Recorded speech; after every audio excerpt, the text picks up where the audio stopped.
وَإِذَا مَسَّ الْإِنسَانُ ضُرٌّ دَعَا رَبَّهُ مُنِيبًا إِلَيْهِ، اور جب انسان کو کوئی تکلیف پہنچتی ہے تو وہ اپنے رب کو پکارتا ہے بڑے رجوع کے ساتھ، بڑی لمبے ہاتھ اٹھا کے اللہ کی طرف متوجہ ہوتا ہے۔ ثُمَّ إِذَا خَوَّلَهُ نِعْمَةً مِّنْهُ، جب ہم اسے اپنی طرف سے نعمت عطا کر دیتے ہیں، نَسِيَ مَن كَانَ يَدْعُو إِلَيْهِ مِن قَبْلُ، تو وہ ایسا بھول جاتا ہے جیسا کہ اس نے کبھی ہمیں پکارا ہی نہیں تھا۔ یہی ہوتا ہے، یعنی دنیا میں لوگ اللہ کو پکارتے ہیں، اللہ تعالیٰ مصیبت پریشانی حل کر دیتا ہے، اس کے بعد وہ یا تو اور ہستیوں کی طرف اس تکلیف کو دور کرنے کو منسوخ کرنا شروع کر دیتے ہیں، یا وہ کہتے ہیں جی میری تو پلاننگ ہی بڑی چنگی سی، دیکھو نا میں اس ٹائم بڑا منو سمجھ آ گئی سی کیا ہونا ہے تو میں کر لیا سی، تو انہوں اللہ کا بندہ جنی مرضی سمجھ آ جائے۔ اللہ کے سامنے تو اتنے فیکٹرز ہیں کہ کسی بھی انسان کو کسی بھی وقت وہ آنے واحد میں ہیرو سے زیرو اور زیرو سے ہیرو کر دے، اس کے لیے کوئی مسئلہ ہے؟ یعنی انسان کی ساری پلاننگز دھری رہتی، جیسا کہ مولا علی رضی اللہ تعالیٰ عنہ علیہ السلام کا قول ہے کہ میں نے اپنے ارادوں کے ٹوٹنے سے اپنے رب کو پہچانا ہے، یعنی میں پورا ارادہ کر لیتا ہوں، سارے کے سارے سرکمسٹانسز فیوریبل ہوتے ہیں میرے لیے، ڈن، اچانک پتہ ہی نہیں چلتا کہ یہ کیا ہو گیا، ایسا ہو جاتا ہے میرے بھائیوں۔ اور یہی چیزیں بیسیکلی اللہ تعالیٰ اپنا آپ انسان کو دکھاتا ہے کہ کوئی شخص اللہ تعالیٰ سے کبھی بھی آزاد نہیں ہو سکتا، حتیٰ کہ آپ دیکھ لیں سورۃ الکہف میں آیا کہ اے نبی علیہ السلام کبھی ایسا نہ ہو کہ آپ یہ ایک بات کہیں کہ میں کل یہ کام کروں گا اور آپ انشاءاللہ نہ کہیں، ایسا کبھی نہیں ہونا چاہیے، انشاءاللہ کے ساتھ کہنا ہے۔ اگر وقت کے پیغمبر کو یہ بات کی جا رہی ہے ہمارے محبوب صلی اللہ علیہ وآلہ وسلم کو کہ آپ نے کبھی مستقبل کے بارے میں انشاءاللہ کے بغیر بات نہیں کرنی، کبھی نہیں کرنا ہے میں کام کروں گا، مگر یہ کہ انشاءاللہ ماشاء اللہ کے ساتھ، کیونکہ انسان تو صرف ان فیکٹرز کو دیکھ رہا ہوتا ہے نا جو آپ کے سامنے۔ ہم نے کئی بار چیزیں دیکھی ہیں، ہر فیکٹر کاؤنٹر کرتے ہیں، میرے جیسا تو وہمی بندہ کوئی شاید چھوڑتا ہی نہیں ہے، پھر بھی کچھ کوئی نہ کوئی پاک نکل آتی ہے بچوں، کیوں نکل آتی ہے؟ انسان کبھی آزاد نہیں ہوتا اللہ سے، اس کی تقدیر سے کبھی آزاد نہیں ہوتا، اسی لیے الحمدللہ عرصہ دراز سے ہم اپنی پوری ایفرٹ کر کے اس کے بعد اللہ پر ہی توقع رکھتے ہیں۔ اور میں یعنی جتنا اپنے دنیاوی معاملات میں یا دین کے کام میں ریسورسز کو مینج کرنے میں وہمی ہوں نا، اس سے زیادہ میں الحمدللہ عرصہ دراز سے اللہ کے بارے میں وہمی ہوں کہ جب کچھ میں سب کچھ کر لیتا ہوں نا، اور مجھے سب سے زیادہ جس چیز کی ٹینشن ہوتی ہے نا وہ اللہ کی ہوتی ہے کہ اللہ تعالیٰ کو رکاوٹ نہ ڈال دے، اللہ کی طرف متوجہ رہتا ہوں ہر معاملے میں۔ اور اس کا میں نے پھر پازیٹیو رزلٹ دیکھا ہے کہ میرے بگڑے ہوئے کام جس میں میں نے کئی چیزیں اوور لک کی بھی ہوتی ہیں وہ پھر اللہ نے سنبھالی ہوتی ہیں، وہ خود بخود ریزالو ہونی شروع ہو جاتی ہیں، پتہ ہی نہیں چلتا کہ کہاں سے اللہ تعالیٰ معاملات کو سیدھا کرتا ہے۔ وَمَن يَتَّقِ اللَّهَ يَجْعَل لَّهُ مَخْرَجًا وَيَرْزُقْهُ مِنْ حَيْثُ لَا يَحْتَسِبُ، یہ قرآن کی آیت ہے سورہ طلاق کی، جو کوئی اللہ پر تقوی اختیار کرے گا ہم اس کو وہاں سے رزق دیں گے کہ اسے گمان بھی نہیں ہوگا۔ ان اللہ بالغ امری، اللہ تعالیٰ اپنے کاموں کو پورا کر کے رہتا ہے، اللہ نے جو ارادہ کر لیا نا جس کام کو بلوغت تک لے کے جانے کا وہ اس نے کر دیتا ہے، لیکن قد جعل اللہ لکل شیء قدرا، لیکن ہر چیز کے لیے اللہ نے ایک اندازہ مقرر کر رکھا ہے، یعنی جب وہ وقت آئے گا نا تبھی وہ معاملات ہوں گے، اس سے پہلے نہیں ہو سکتے، آپ جتنا مرضی ٹل لگا لیں، جس چیز کا جو وقت ہے وہ اسی وقت پہ ہونا۔ تو اللہ تعالیٰ فرماتا ہے کہ یہ جب ہم ان کو عطا کر دیتے ہیں پھر یہ فوراً اللہ کو بھول جاتے ہیں۔ وہ میں اگلے دن وہ قاسم علی شاہ صاحب کی ایک ویڈیو دیکھ رہا تھا، انہوں نے بڑی اچھی بات کی واصف علی واصف صاحب کے حوالے سے، وہ کہہ رہے تھے کہ وہ بتا رہے تھے کہ اللہ کی طرف آپ کی توجہ اور توکل کا لیول کیا ہونا چاہیے۔ ایک تو وہ توکل ہے جو ہمیں واعظین کی تقریروں میں نظر آتا ہے، ان کی کتابوں میں نظر آتا ہے، پریکٹیکلی وہ 1% اللہ پہ توکل نہیں کرنے والے ہوتے ہیں۔ اگر اللہ پہ توکل ہو تو وہ اپنے چاہنے والوں اور مریدین سے چندے اکٹھے نہ کر رہے ہوں اور ایک ایک چیز کی ٹینشن کر رہے ہوں، تو وہ ایسے معاملات نہیں ہوتے۔ وہ میرے ایک دوست ہیں، یہ واقعہ آپ نے یاد رکھنا ہے، میں دوبارہ آپ کو قاسم علی شاہ صاحب والا بعد میں سناتا ہوں، مجھے ایک اور واقعہ یاد ہے۔ میرے ایک دوست ہیں تو وہ کہتے ہیں کہ میرے ساتھ ایک پیر صاحب کے بیٹے جو ہے نا وہ کالج میں پڑھتے تھے، تو وہاں پہ کافی وہ عرس وغیرہ لگتا تھا، بڑے دور دراز سے لوگ آتے تھے، تو کہتے ہیں کہ وہ جب جن دنوں میں عرس ہوتا تھا نا تو وہ پولیس کو بار بار فون کر رہے ہیں کہ جناب سیکیورٹی کا بڑا خیال رکھنا ہے لوگوں دی جی، یعنی یہ لوگ آدھے نے پچھلی بار بھی آیا ہو گیا سی ہے کی ہویا سی جیب کٹ گئی تھی. میں نے دیکھا کہ پیر خانے پہ یا کوئی عرس پہ لوگ جا رہے ہوں, لوگ ان کو وہاں پہ مار رہے ہوں کہ یہاں ادھر کیا کرنے آئے ہیں. وہ تو بیچارے بڑے کمزور لوگ ہیں جو عرسوں کے خلاف ہیں, نہ ان کے پاس یہ کیپیبلٹی کہ وہ مارنے والے تو دوسری پارٹی ہیں. تو کہتا میں نے اس کو کہا یار تم اتنی ٹینشن کو لیتے ہو, مطلب جو آ رہا ہے اس کو کہنا ہے جی اللہ جو بندے ہوئے جیبا کٹ جائیں گے سانو کہ دیں گے تھے آگے. یہ اس نے خود بول کے کہا, اس نے کہا ہمارے مریدین کی اگر جیبیں کٹ گئیں تو یہ ہمیں کیا دیں گے, تو ہمیں ان کی جیبوں کی زیادہ فکر ہوتی ہے. اور مریدین اس لیے سے جا رہے ہیں کہ پیر صاحب جو ہے نا وہی ہماری حفاظت کرنے والے ہیں, اور پیر صاحب آپ کی جیب کی حفاظت کے لیے خود پولیس کے محتاج ہیں, آپ اندازہ کر لیں. اور وہ قاسم علی شاہ صاحب کہنے لگے کہ وہ واصف علی واصف صاحب ایک مجلس میں فرما رہے تھے کہ اللہ کے بندوں میں اور دنیا داروں میں کیا فرق ہوتا ہے. وہ کہتے ہیں اللہ کے بندے جو ہوتے ہیں نا ان کو کوئی اگر پتھر بھی مار دیتا ہے نا آ کے, تو ان کو پتھر مارنے پر بھی غصہ نہیں آتا, وہ اوپر دیکھ کہتے ہیں یا اللہ خیر ہے, وہ غلطی ہوگی. کیوں, یہ حقیقت بات ہے کہ فاعل حقیقی اللہ ہے, یہ ذہن میں رکھیے گا. آپ کو جو مخلوق کی طرف سے تکلیف بھی پہنچتی ہے نا اس کا فاعل حقیقی بھی اللہ ہے, کیونکہ جو ہزاروں تکلیف کے درمیان ہرڈل بنا ہوا ہے اسی نے اجازت دی ہے نا کہ چلو ایک چونڈی انہوں وڈ لے جائے, کیونکہ ہزاروں تکلیفیں تو اس نے آلریڈی بلاک کی ہوئی ہیں, ہمیں تو پتہ ہی نہیں کہ کہاں کہاں سے. آپ نے اگر یہ چیز دیکھنی ہے تو آپ حیران ہوں گے کہ چھوٹے بچوں کا بڑا ہو جانا یہ معجزے سے کم نہیں ہے. بچے جس طرح اندھوں کی طرح بھاگتے ہیں, ایک کن پٹی پہ صرف ایک جو ہے کارنر لگنے کی مار ہے نا بچے کی ڈیتھ, بڑا بندہ مر جاتا ہے. کس طرح بستروں سے گرتے ہیں, جا کے کبھی کہیں گرتے ہیں, سیڑھیوں سے نیچے گر جاتے ہیں, کہیں جا کے لگتے ہیں, کبھی کچھ ٹوٹ جاتا ہے, کبھی ادھر آگ کے قریب بندہ کہتا ہے اوہ شکر ہے جی بس نیڑے ہی بچا ہے, اللہ نے بنو اللہ نے بچایا ہوتا ہے, ہمیشہ ہی بچ جاتا ہے بندہ. کتنے بچوں کی آنکھیں نکل جاتی ہیں بچپن میں, ورنہ تو آدھے ادھر جو ہے وہ کانے بیٹھے ہوئے ہوں. یہ اللہ نے بڑے کیے ہوتے ہیں. یہ اللہ قرآن پاک میں آیات ہیں, اللہ فرماتا ہے کہ ہم نے فرشتے معمور کیے ہوئے انسانوں کی حفاظت کے اوپر. یہ ساری چیزیں اللہ لے کے چل رہا ہوتا ہے.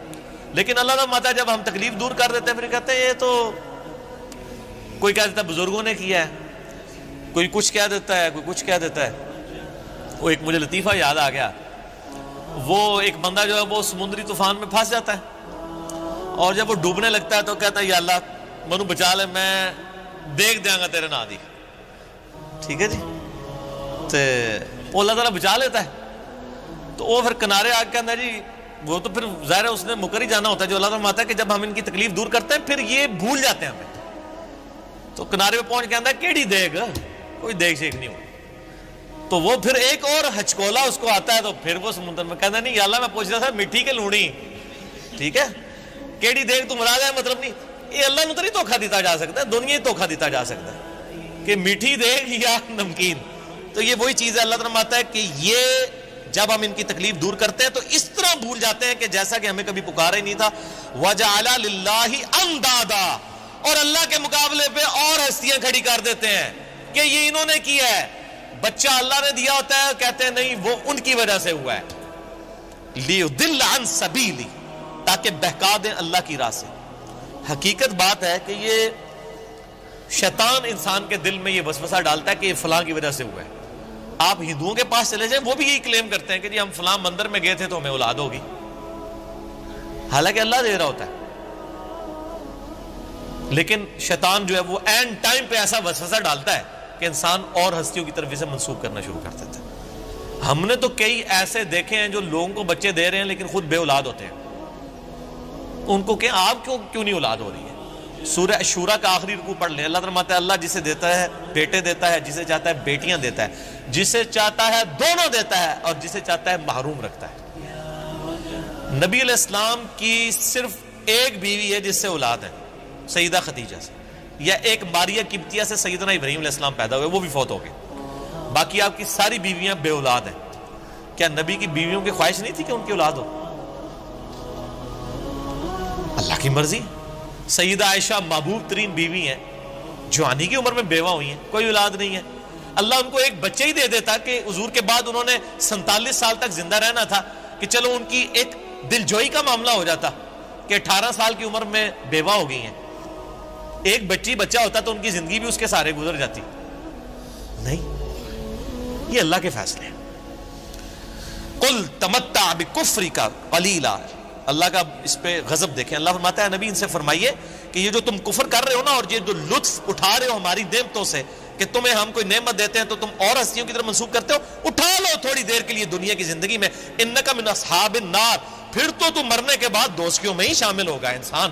یہ سنگولر کے سیغے سے نا ایز اے ڈاکٹرین یہ لفظ استعمال ہو رہا ہے کہ تو اٹھا لے جو کچھ تو نے نفع اٹھانا ہے دنیا کی زندگی میں, تو منسوب کر لے مخلوق کی طرف, پھر تو نے مر کے نا ہمارے پاس جب آنا ہے تو آگ ہی تیرا مقدر ہوگی, دنیا میں تو نے جو کچھ کرنا تھا وہ کر لیا.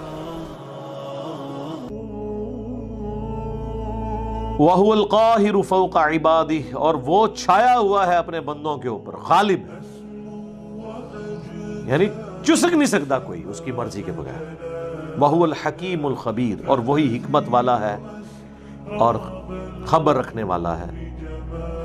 قُلْ أَيُّ شَيْءٍ أَكْبَرُ الشَّهَادَةِ, اے نبی ان سے فرماؤ بتاؤ سب سے بڑی شہادت کون سی ہو سکتی ہے؟ قُلِ اللَّهُ, تم فرماؤ اللہ کی شہادت. شہیدٌ بینی و بینکم, وہ گواہ ہے تمہارے اور میرے درمیان, یعنی مجھے کسی اور گواہی کی ضرورت نہیں ہے کہ میں اللہ کا پیغام تم تک پہنچا رہا ہوں, وہ دیکھ رہا ہے. تم اگر میری بات نہیں مان رہے ہو مجھے کوئی ٹینشن نہیں ہے, اللہ گواہ ہے کہ میں نے اپنا پیغام جو مجھے اللہ نے سپرد کیا تھا تم تک پہنچا دیا. وَأُوحِيَ إِلَيَّ هَذَا الْقُرْآنُ لِأُنذِرَكُمْ بِهِ وَمَنْ بَلَغَ, اور یہ بھی ان سے کہہ دو کہ اللہ نے مجھے قرآن وحی اس لیے کیا ہے تاکہ اس کے ذریعے میں تمہیں بھی ڈر سناؤں اور جس تک بھی یہ کتاب پہنچ جائے. یہ وہی آیت جو ہم نے سینکڑوں دفعہ یہاں پہ تلاوت کی ہے, سورۃ الانعام آیت نمبر 19. اسی میں میرا ریسرچ پیپر ہے امام الانبیاء کی دعوت قرآن, اس کے ٹائٹل پہ یہ آیت لکھی ہوئی ہے, ریسرچ پیپر نمبر 4. تم فرماؤ قرآن مجھے اس لیے وحی کیا گیا تاکہ اس کے ذریعے میں تمہیں ڈر سناؤں. اچھا مجھے بتائیں, اگر اللہ کے نبی جن کی پرائمری رسپانسبلٹی تھی کہ انہوں نے قرآن کے ذریعے لوگوں کو آخرت کا ڈر سنانا ہے, اللہ کی طرف مائل کرنا ہے, تو اس کا مطلب ہے کہ اس سے بیسٹ سلیبس تو کوئی نہیں ہو سکتا. رسول اللہ سے بڑا ٹیچر کوئی نہیں صلی اللہ علیہ وآلہ وسلم, قرآن سے بہترین سلیبس ہی کوئی نہیں ہے. تو یہ بابوں نے اپنی کتابیں لکھ کے امت کو کیوں تھمائی ہوئی ہیں؟ ان سے ذرا پوچھیں. فضائل اعمال, فضائل سنت, 14 ستارے, یہ پکڑ کے کیوں انہوں نے حوالے کیے ہوئے ہیں؟ کہ قرآن میں کوئی نقص تھا؟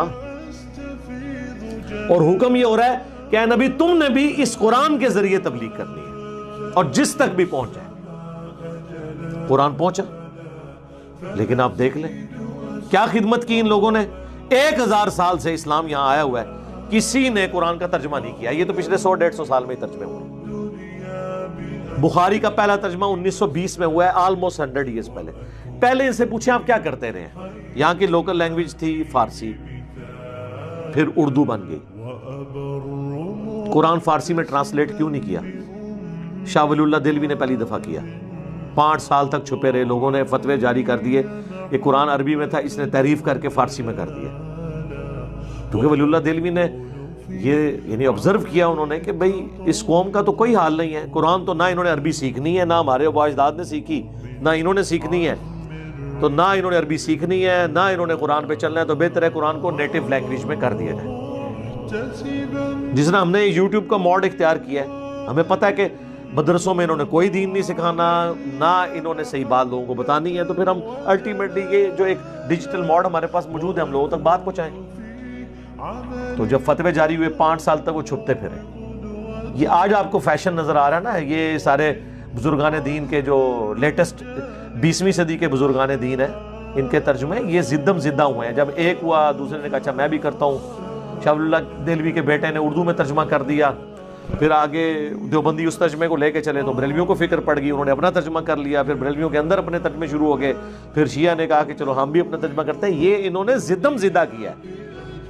میں علا وجہ بصیرت آپ کو کہہ رہا ہوں, ان کے اسلام کے ساتھ زیرو انٹرسٹ تھا. ورنہ مجھے بتائیں جن بابوں کے نام یہ وضو کے ساتھ لیتے ہیں انہوں نے کیوں نہیں ترجمے کیے؟ اس لیے کہ وہ ان سے زیادہ سمجھدار تھے. ان کو پتا تھا کہ چودراہٹ ختم ہو جائے گی, اور دیکھ لیں ہو گئی ہے. ویژن ایسی ویسے اے چیز میں بابیاں دی مننا کہ انہوں نے پتا سی کہ کام پہ جانا ہے اور پہ گیا. ان کو مجبوراً کرنی پڑی, اللہ کی تقدیر غالب آ گئی.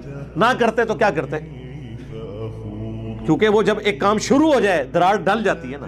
تو اپنی طرف سے انہوں نے اپنے ترجمے تفسیریں کر کے کوشش کی کہ قرآن کے فتنے کو, جس کو یہ فتنہ سمجھتے ہیں آزمائش, دبایا جائے. لیکن الٹا گلے پڑ گیا. کیا کرتے, اور آج ان کے لیے مصیبت بنی ہوئی ہے، احادیث کے ترجمے بھی ہو رہے ہیں۔ اب لوگ کہتے ہیں جناب کہ وہ ایک دیوبندی نے کتاب لکھی ہے مناقب ابی حنیفہ، اس کے مقدمے میں لکھا ہے دور حاضر میں حدیث کی کتابوں نے زندیقیت کا دروازہ کھول دیا ہے۔ پہلے ہم لوگوں کو مسئلہ بتاتے تھے، لوگ سن لیتے تھے، اب جب مسئلہ بتاتے ہیں وہ کہتے ہیں دسو کتنے لکھے ہے، یہ پوچھنا ہے لوگوں نے، شکر کرو کہ آپ پوچھ رہے نے۔ ایک او وقت آنا ہے پہلے ایک تو ترن گے، پھر کہیں گے مما کی تو بیان کیتے ہی نہیں کیتا تھے اعلان کر، یہ دن دور نہیں جے۔ ابھی تو آپ سے یہ لادہ پوچھتے ہیں نا سر، یہ وہ جس طرح ہمارے ایک بھائی فون کر کے کہتے ہیں مولانا یہ کہاں لکھا ہوا ہے، کوئی آیت ہے، کوئی حدیث ہے؟ اے اس دن تو ڈر جاؤ تو لوگ کنوں پکڑ کے تو اللہ بن گے کہ کیا کر رہے ہو تسی، کوئی چیز لکھی ہے کدھرے؟ تو انہوں نے بڑی ہوشیاری کے ساتھ ترجمہ نہیں کیا، انہیں پتا تھا کام ڈل جانا ہے اور ڈل گیا۔ یہ اسلام کی خدمات ہے جی۔ کسی نے بخاری کا ترجمہ نہیں کیا، بتائے نا جی، کوئی لائے نا جی، اے جی سلطان باہو نے قرآن کا ترجمہ کیتا جی، مزہ آ گیا تھوڑی گل کا، ٹھیک ہے نا جی۔ انہوں نے کیوں کرنے تھے میرے بھائی؟ انہوں نے اپنی شاعریاں لکھ کے آپ کو حوالے کی، اپنی کتابیں حوالے کی تاکہ آپ قرآن و حدیث سے دور رہیں۔ اللہ کا شکر ہے آج مبارک دور ہے، ہمیں ترجمہ کرنے کی ضرورت نہیں، ہم لوگوں کہتے ہیں پڑھو اپنے اپنے ترجمے اور بتاؤ جو جو پڑھتا ہے۔ یہ جو میں پڑھ رہا ہوں نا اس کا ترجمہ کوئی بھی پڑھ لے اپنے مکتب فکر کا، کوئی شیعہ ہے سنی ہے پڑھے اور بتائے یہ کیا توحید لکھی ہوئی ہے۔ اے نبی تم فرماؤ کہ مجھے تو قرآن اس لیے وہی ہوا ہے کہ اس کے ذریعے میں تمہیں ڈر سناؤں، تبلیغ اس کے ذریعے کروں، اور جس تک بھی یہ پہنچ جائے، میری کوشش ہے جہاں تک پہنچ جائے تو یہ پہنچ جائے، یعنی وہ بھی اسی کے ذریعے آگے تبلیغ کرے۔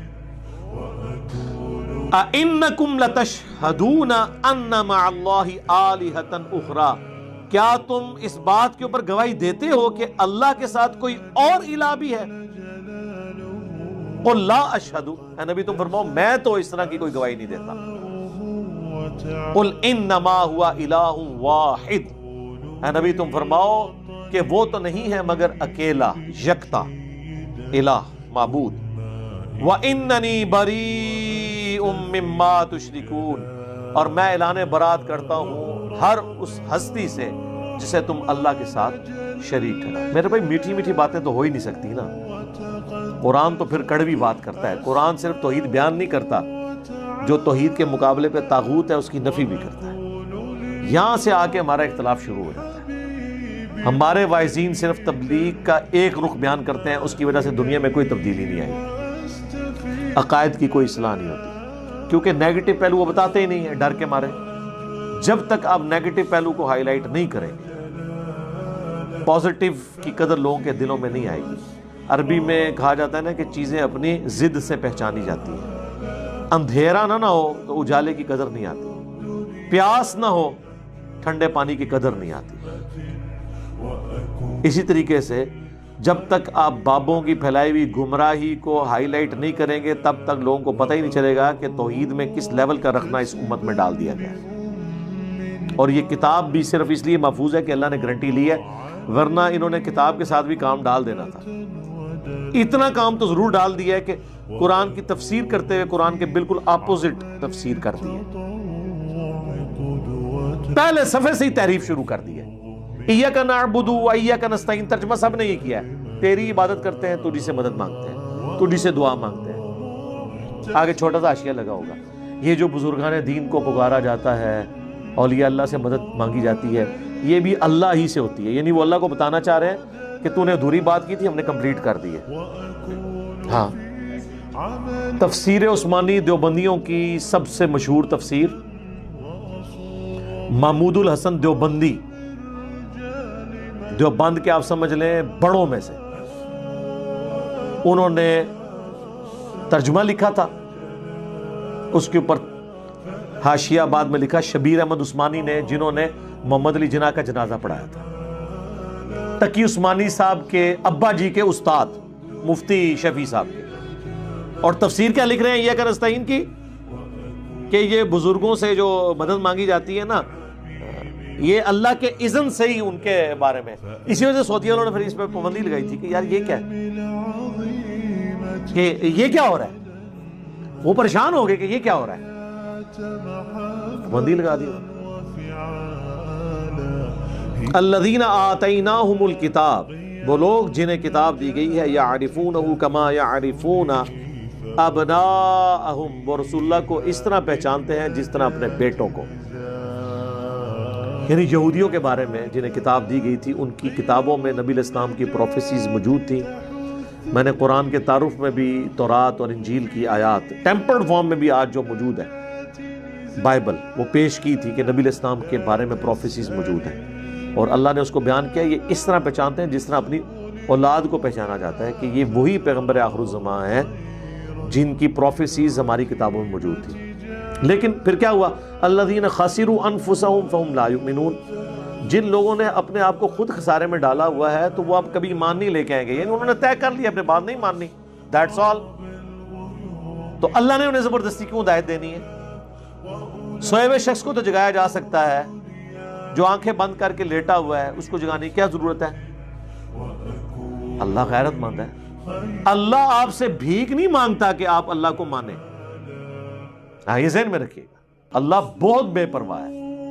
پیغمبر تو پھر بھی تھوڑا ٹالریٹ کر جاتے تھے نا، کہ چلو بات نہیں قبول کی، پھر چلے گئے، تیسری بار چلے گئے، ایون اللہ تعالیٰ نے ڈانٹا بھی، عتاب بھی فرمایا، تب بھی چلے گئے امت پہ شفقت کی خاطر۔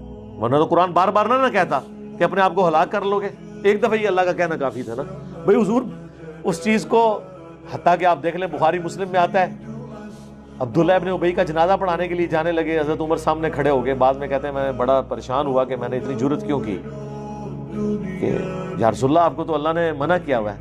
حضور نے وہاں بھی تعویل کر لی کہ بھئی حضور اللہ نے مجھے کہا ہے کہ چاہے تم ان کے لیے مغفرت مانگو یا نہ مانگو میں انہیں بخشوں گا نہیں، تو اللہ نے کہا کہ مانگو یا نہ مانگو تو میں ٹرائی مار کے دیکھ لیتا ہوں۔ شفقت کا پہلو تھا، ادروائز جو حضرت عمر سمجھے تھے وہ صحیح تھا۔ عربی لنگوسٹک میں یہی کہا جاتا ہے کر لے جو کچھ کرنے، میں نہیں ماننی، تو اس کا مطلب یہ ہوتا ہے کہ کرنے کی ضرورت نہیں، لیکن حضور اس کی بھی پلی لی۔ پھر اللہ نے اس سے بھی واضح الفاظ میں کہا کہ نہ تو آپ نے کسی منافق کا جنازہ پڑھنا ہے، نہ اس کی قبر پہ کھڑا ہونا ہے۔ یہ بار بار حضور کی شفقت کا پہلو تھا۔ رحمت للعالمین ہونے صفت رحمت غالب ہوتی تھی۔ اللہ تعالیٰ بھی رحم فرمانے والا ہے، لیکن اللہ کی جو بے پرواہی والی صفت ہے نا، یہ سب سے بڑی الارمنگ چیز ہے انسان کے لیے، جس سے ہر وقت ڈرنا چاہیے۔ اللہم من احییتہ منا فاحیہ علی الاسلام ومن توفیتہ منا فتوفہ علی الایمان، آمین۔ میری بات بن گئی ہے، تیری بات کرتے کرتے میری بات بن گئی ہے، تیری بات کرتے کرتے تیرے شہر میں آؤں، تیرے شہر میں آؤں، تیری نعت پڑھتے پڑھتے میری بات بن گئی ہے، تیرے عشق کی بدولت مجھے زندگی ملی ہے، مجھے زندگی ملی ہے، مجھے موت آقا آئے، مجھے موت آقا آئے، تیرا ذکر کرتے کرتے